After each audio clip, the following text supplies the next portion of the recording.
The eve of the most difficult moment of the Queen's long life as she prepares to bury and say farewell to the Duke of Edinburgh. In a very personal tribute, she tonight released this never-before-seen photograph of the man she's described as her strength and stay. She will be as resilient, as courageous, as dignified as she always is in all circumstances.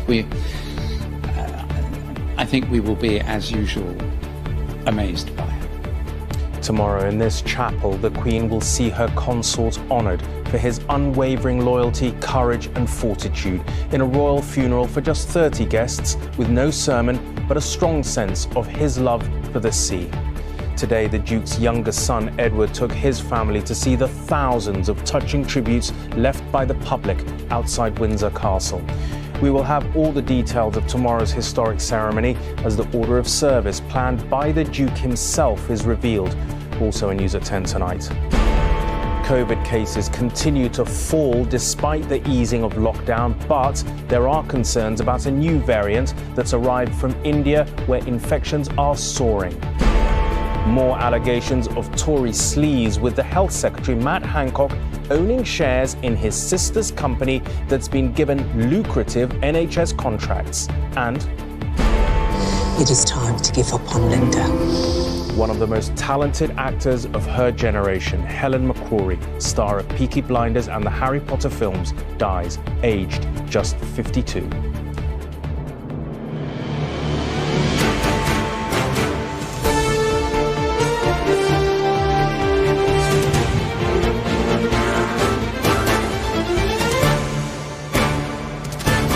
This is ITV News at 10 with Rageh Omaar. Good evening. On the night that the Queen prepares herself to lead her family and the country in saying farewell to the man who was her love and mainstay during the longest reign in this nation's history. Moments ago, Buckingham Palace released the order of service for the Duke of Edinburgh's funeral. There will be no sermon, as was his wish. In fact, Prince Philip planned every aspect of his own funeral with his renowned, meticulous focus on detail and his irrepressible personality.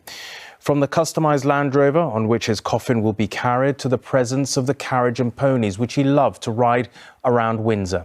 And at the heart of it all will be Her Majesty the Queen sitting alone in the midst of a moment that Archbishop of Canterbury described as one of the greatest trials of her life after 73 years of marriage.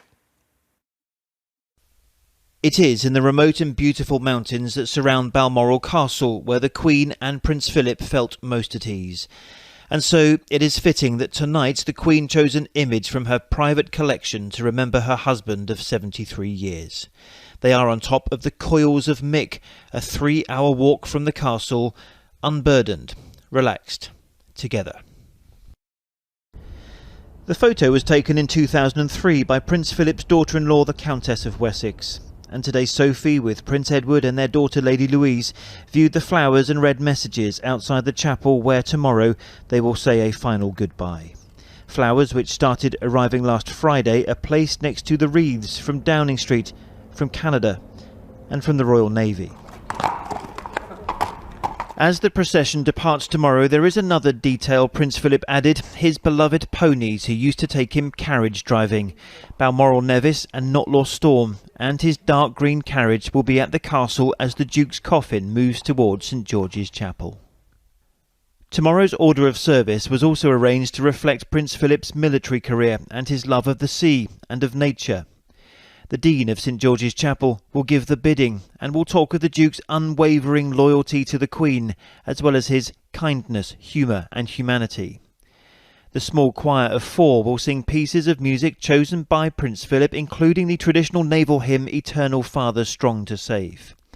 A lament will be played by a pipe major of the Royal Regiment of Scotland, which the Duke had a personal connection to, as his coffin is lowered into the royal vault.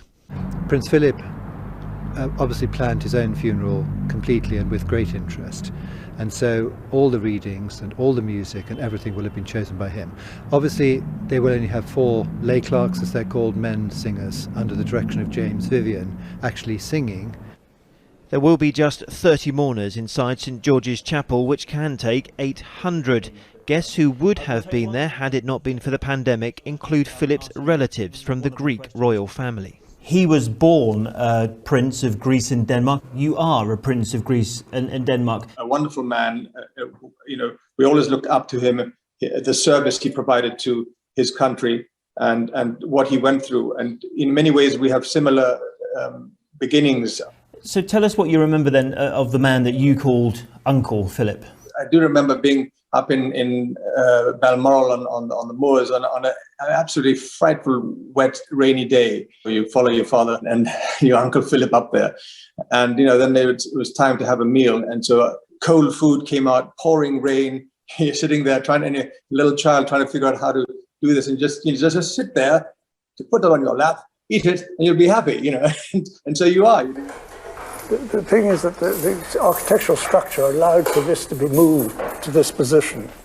The private chapel where Prince Philip has been lying in rest this past week is actually a chapel he created himself. There's a little passageway through here, and I just noticed this is over a door. And I thought if we could fit this into this section. He installed it after the Windsor Castle fire and later gave ITV cameras a rare glimpse inside. It is from here tomorrow morning Prince Philip will be moved for the last time. Chris Ship, News at 10, Windsor Castle. So here's how events will unfold in Windsor tomorrow. At 11 a.m, the Duke's coffin will be moved from the private chapel to the inner hall of Windsor Castle by the Queen's Company, 1st Battalion, the Grenadier Guards. It will remain there until 2:41 precisely, when it will be taken from the state entrance and placed onto the specially adapted Land Rover. 4 minutes later, at 2:45, the procession begins with members of the royal family following the coffin behind. This will take 8 minutes, ending at the foot of the west steps of St George's Chapel. At 3 p.m, there will be a national minute's silence before the funeral begins. The Archbishop of Canterbury will be giving the blessing tomorrow. He spoke to me today about the occasion, his memories of the Duke and the need for everyone to support the Queen. I started by asking about his thoughts on the eve of such a sad occasion. My thoughts are essentially about Her Majesty the Queen, most of all, and the rest of the family, but principally about her. And just a profound sense of what a burden this is for anyone after 73 years of marriage. And then this to happen in COVID, as so many hundreds of thousands of people have suffered over the last year, having to have a funeral in restricted circumstances. What are your memories of the Duke of Edinburgh? I mean, to be questioned by the Duke of Edinburgh in Sandringham after you preached in the morning was not something you forgot. Not that he was unpleasant, but he really got to the heart of it. He famously, I think, said to one of your predecessors that he thought that no sermon should ever go beyond 8 minutes. Yes, he said that. He said that to me. And mine had been 7.5, so I smelled slightly. But yes, he had strong views. And at the time, you sort of think, and then the longer I've been doing this job, the more I realise he was probably right. There will, of course, be lots of people mourning with the sort of Queen and wanting to say farewell, who are from many different faiths and maybe no faith at all. You're absolutely right. The Duke of Edinburgh was, as in many things, 30, 40 years ahead of his time in his thoughtfulness about interaction with other faiths and in developing a way of interacting without compromising on his own faith, and in a way that honours both. And I hope the service tomorrow will honour both. It will be clearly Christian, but I think it will be accessible to many people of different faiths and of no faith. There will inevitably be such sort of focus, as you say, on the Queen and her last sort of farewell to the man that, was her love and her stay for 73 years. The Queen is such a remarkable person. the longer her reign goes on, the more I hear people just awed by her. And it will, I've no doubt it is one of the greatest trials of her life, probably the greatest trial of her life. But she will, I am sure, be as ever herself. We can't judge by looking at her. You never judge people at a funeral by how they behave. You simply let your heart go out to them. You pray for them. You sympathize with them. You love them in their suffering. But she will be as resilient, as courageous, as dignified as she always is in all circumstances. I think we will be, as usual, amazed by her. The Archbishop of Canterbury, Justin Welby, speaking to me a little earlier today. Now Chris is in Windsor ahead of the funeral tomorrow. Chris, we've now got a fairly clear picture of the funeral ceremony itself, don't we?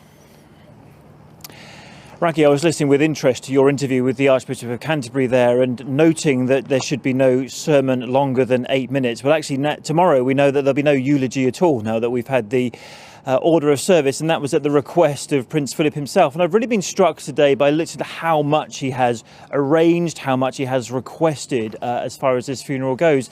That's not just inside St George's Chapel when it comes to like the music and the military reflections, but all the way up to the top of the hill where the procession begins. The Land Rover he helped to design, the ponies and the carriage that he likes to ride on. And then even, as you saw at the end of my report, the private chapel where he's been laying in rest for the past week, one that he himself designed after the terrible fire that ravaged this place in 1992. And that's why I think it's going to be so difficult for the Queen tomorrow. His coffin has been very close to her private apartments over this past week, so unbelievably difficult for her tomorrow when he is moved from there for the final time. And I think just one more note of reflection, Rageh, said at the very end of proceedings tomorrow, the buglers of the Royal Marines will sound action stations. Now, on a battleship, that is the sound that's made for everyone to get to battle positions. And that's effectively the Duke of Edinburgh saying to everybody, you know what, that's enough, let's get on with it. Remarkable. Thank you for those details, Chris, and we look with interest to your reporting from Windsor tomorrow. Thank you. Now, while events tomorrow will be about the Queen and her family, their sense of loss has been felt by people across the country. Normally, huge crowds would flock to Windsor to pay their respects, and while some will still be outside the castle gates, most will be watching from afar, marking the solemn occasion in their own very personal way. Outside Windsor Castle, a handful of wardens stand guard. But there are no crowds to hold back, no supporters surging forward. The request that respects be paid from afar has largely been heeded. In place of the many who would be here, just a few. I know that people have said, to stay away, but I think people would have loved to have been here. And I think the Queen would have loved to have seen people here as well. Crowds have often packed these pavements to support a family they love. Anne, seen here in 2016, travelled from Cardiff to celebrate the Queen's birthday then and shares her sadness now. We were here 5 years ago when Her Majesty looked absolutely wonderful and radiant on a royal walkabout at this very spot. And here we are 5 years later, all in a state of, shock and mourning. And so a send-off with a difference is being planned. In honour of the racing pigeons kept by the Queen and her husband, tomorrow 10 birds, one for every decade of his life, will be released from 65 towns and cities. A feathered fly past for the Duke. I've lost a competitor that I competed against on a weekly basis, and this tribute is to Prince Philip because, he really supported our sport, and it's part of his generation, I think, and we've lost that generation now. But if the Duke's pastimes were of a bygone age, they brought him friends from every corner. Carriage racers in Salisbury, enjoying a sport he all but invented. In different times, many would have been at his funeral. We're all going to miss him hugely. There are very few people with his drive and dynamism and incredible knowledge. That life lived to the full, but marked in cathedrals all but empty tonight because of the pandemic, with prayers for the Queen at an interfaith service in Manchester. Without him, I think she may not have been able to achieve as much as she did. You need that solid foundation to bring out and enable the Queen, the royal family, all the royal family, to be able to do everything. Flowers from the public in remembrance of the Duke and of a partnership for so long woven into the fabric of the nation. Rachel Younger, News at 10, Windsor. The Queen and the Duke of Edinburgh spent much of the final year of his life at Windsor, somewhere they made many memories together. Turn the clock back, though, to the start of their marriage, and there was another place they called home, far away from the royal palaces on the island of Malta. When they first moved there, she was simply Princess Elizabeth, and it was one of the happiest times of their lives. Opening the doors and walking back into a bit of history, into the garden of Malta's Villa Guardamangia, that a young couple, Princess Elizabeth and her new husband, Prince Philip, once called home. It's derelict now, but from 1949 to 51, the couple would stroll along the colonnaded walkways in the only home they ever had outside Britain. This has meant so much to Malta, the government has bought, and under the supervision of Kenneth Gambin, is restoring Guardamangia to its former glories. Malta's privileged to have hosted the royal couple. It's the only place documented where the royal couple actually lived. And this is still very important to the Maltese people? Well, I would say yes, especially to the older generation. There's still this sort of attachment of nostalgia. Prince Philip was in Malta as a serving Navy officer in command of a frigate. Of course, there was plenty of glamour, but the Royal Navy Association here still takes pride in the normality of the life they enjoyed. The Queen drove her own car. She used to go shopping to the grocers. She was a Navy wife, apart from they had a bit nicer married accommodation than most other people. The couple left Malta when Elizabeth became Queen, but it was the Prince who came back 13 years later to hand over power at independence. Giorgio Borg-Olivier was the triumphant Prime Minister that day. As his son today showed me the monument to independence, he spoke of what the royal presence had meant. We are very proud that Prince Philip is the one who actually represented Her Majesty on Independence Day. And was that seen as a compliment? Very big compliment, and we were delighted. At noon tomorrow, they'll fire a 9-gun salute across the Grand Harbour in memory of a man who lived here, fought here, served here, and who always remained an honoured friend of Malta. James Mates, News at 10, Malta. And we'll bring you extensive coverage of the funeral in a special programme, Prince Philip, A Royal Funeral, on ITV from 1:15 tomorrow afternoon. Moving on now, and as often been the case of late, it was a day of good and bad news on the pandemic. First, the good. Despite the easing of lockdown, infections continue to fall and are now at their lowest level since the autumn. The bad is that 77 cases of a variant with a double mutation, which was first found in India, have now been discovered here. Not that the PM seems overly concerned. Despite that variant and soaring cases in India, he still plans to visit the country this month. What could be nicer than meeting up with friends again over a meal? Well, how about doing so knowing that COVID infections have fallen again across the UK? Everyone's been really sensible with the face masks and all the different kind of restrictions. So, yeah, no, definitely feel safe. It's made life beautiful once again. In England, the latest figures show that last week around 1 in 480 people tested positive for COVID, better than the previous week when it was 1 in 340. The figures are also better right across the UK. In Scotland, it's 1 in 500. In Northern Ireland, it's 1 in 710, with Wales out in front, where just 1 in 920 people tested positive. While the English figures reflect rule changes 3 weeks ago that allowed meetings in parks and gardens, it'll be a week or two before we see the impact on infections of wider easing that happened on Monday. I think it's important to remember that these figures are a response to the restrictions, the lockdown, that we're now gradually easing out of. We have to keep a watching brief just to make sure that those numbers don't rise again in the next few weeks. And beneath the national average hides a different picture, localised hotspots of infections like here in Mansfield, where rates were nearly 4 times higher than the national average. Rates generally will be decreasing, but from time to time we will find cases bubbling up in one area or another.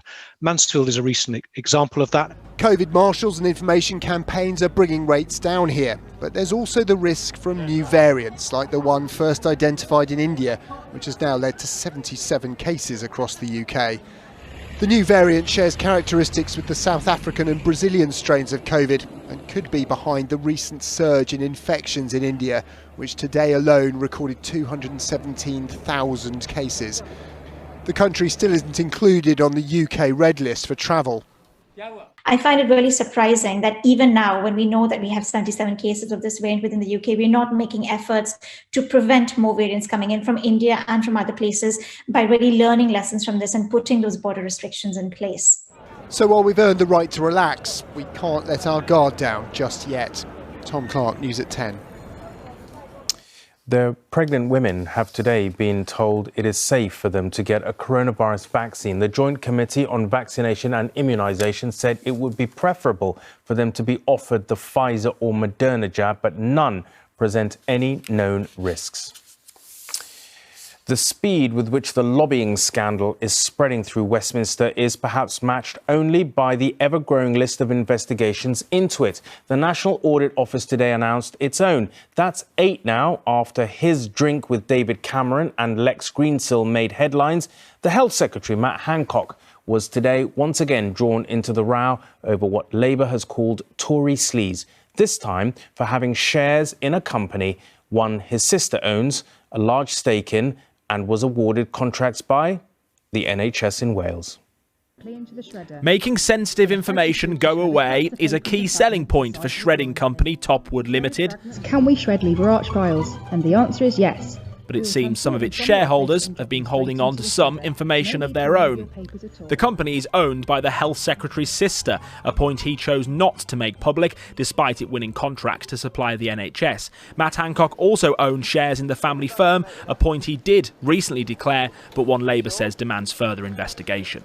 Matt Hancock needs to answer these specific questions that have arisen today, but we've got to have a full inquiry. We can't have this where day by day by day there's drips and drips and drips of sleaze, cronyism, contracts for mates.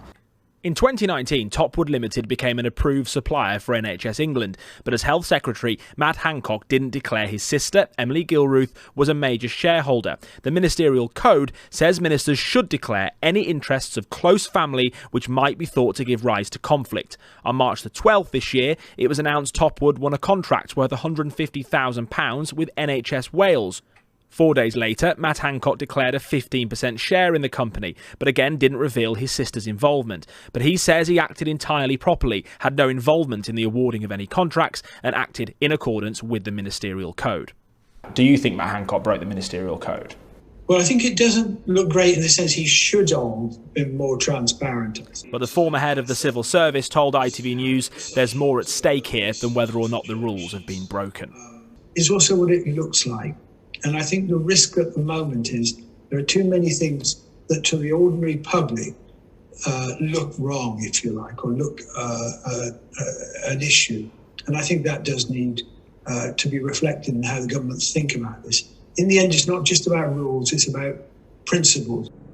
The Health Secretary is the latest in a growing line of politicians to insist he's done everything by the book, but with several Westminster inquiries set to scrutinise the close relationship between power and profit in maybe the book itself that gets ripped up and rewritten. Daniel Hewitt, News at 10, Westminster.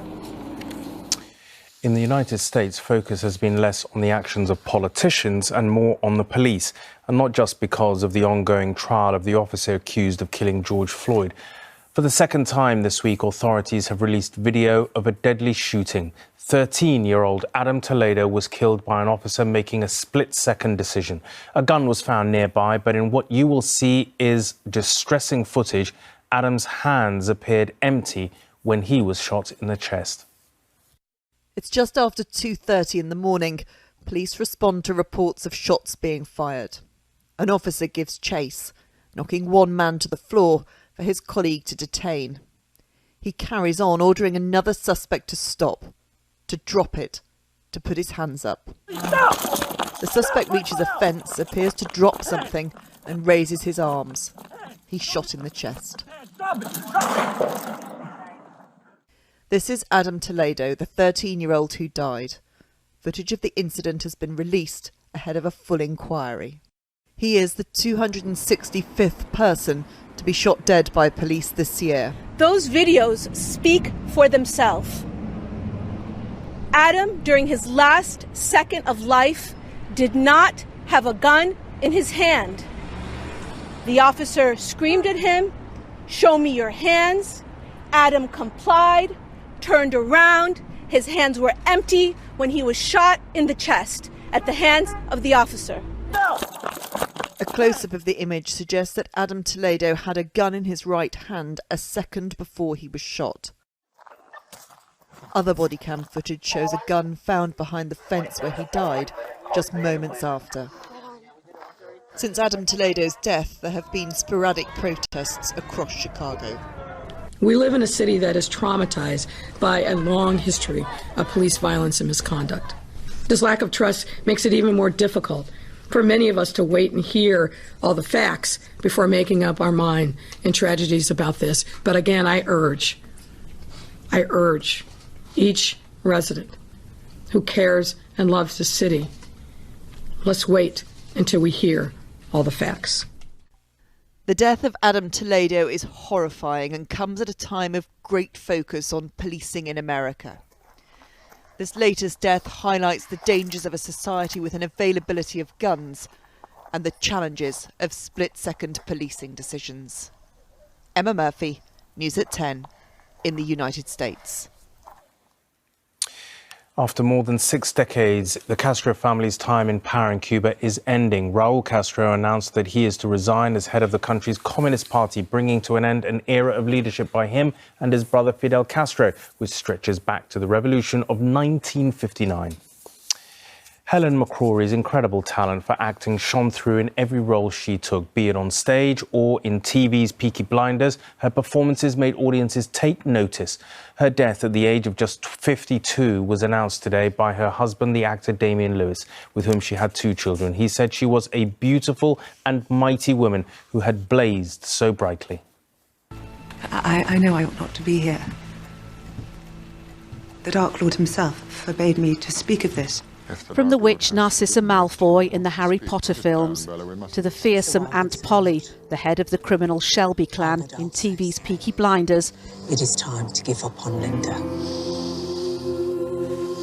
Find someone else. Helen McCrory was a presence you couldn't ignore, and she was passionate and brave about the causes she believed in.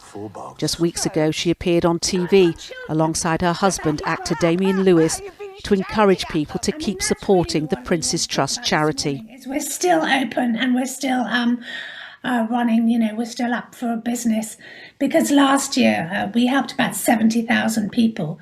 In a statement today, he reveals she died after suffering from cancer. She died as she lived, he said, fearlessly. God, we love her and know how lucky we are to have had her in our lives, adding, "Go now, little one, into the air, and thank you." He does it because his life stopped in 1940. He loved 1940, you know. Helen McCrory had won huge acclaim for her theatre work, and her TV work had been prolific in the past few years. Do you wear an earpiece? Last April, she appeared in the drama Quiz alongside Michael Sheen, who today described her as one of the greatest actors of our time. So excuse me while I read the autocue. Popular amongst her peers, her Peaky Blinders co-star Cillian Murphy said she was magnificent. It is tragic and unthinkable that such an astonishing talent has gone so soon. The actress Helen McCrory, whose death at the age of 52 was announced today. Finally tonight, we turn our thoughts once more to the Duke of Edinburgh ahead of his funeral. 12 hours from now, events will have just gotten underway, ending with the ceremony inside St George's Chapel. The eyes of the world will be on the Queen and her family at Windsor. There will be just 30 guests, but their grief will be shared by many watching on a day when the nation says a final farewell. From us all here, good night and thank you for watching.